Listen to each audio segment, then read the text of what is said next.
अहम अपडेट आपको देंगे। हुकूमती इत्तेहाद ने चेयरमैन तहरीक इंसाफ इमरान खान के आर्मी चीफ की तैनाती से मुतालिक बयान पर आईन और कानून के तहत कार्रवाई का फैसला किया है। हुकूमती इत्तेहादी जमातों ने इमरान खान के आर्मी चीफ की तैनाती से मुतालिक बयान पर आईन और कानून के तहत कार्रवाई का फैसला किया है। हुकूमती इत्तेहाद ने आर्मी चीफ से मुतालिक इमरान खान के बयान की मजम्मत भी की है। एलामिया इस हवाले से जारी किया गया है। एलामिया में कहा गया है कि फौज की सफ़ों में तसादुम की साजिश से आईन और कानून के तहत निपटा जाएगा। चीफ रिपोर्टर इस्लामाबाद सनाउल्लाह खान ने हमें ज्वाइन किया। सनाउल्लाह बताएगा मजीद क्या मालूम हुआ है।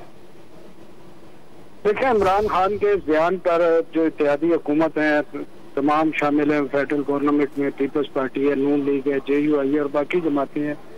उन्होंने सख्त मौके से इख्तियार किया है और कानूनी कार्रवाई के हवाले से वजारत कानून और वजारत दाखिला को हिदायत भी दे दी गई है और इस हवाले से काम भी शुरू हो गया है। और इस बयान को न सिर्फ उन्होंने इसकी मजम्मत की है और इससे कहा है कि ये नफरत फैलाने और असास पेशा वराना अमूर को मुतनाज़ा बनाने की ये कोशिश है जिसकी हुकूमत मजम्मत करती है। और कानून और आइन के मुताबिक इसमें जो भी पहलू होंगे इसमें कार्रवाई करने के उसको देखा जाएगा।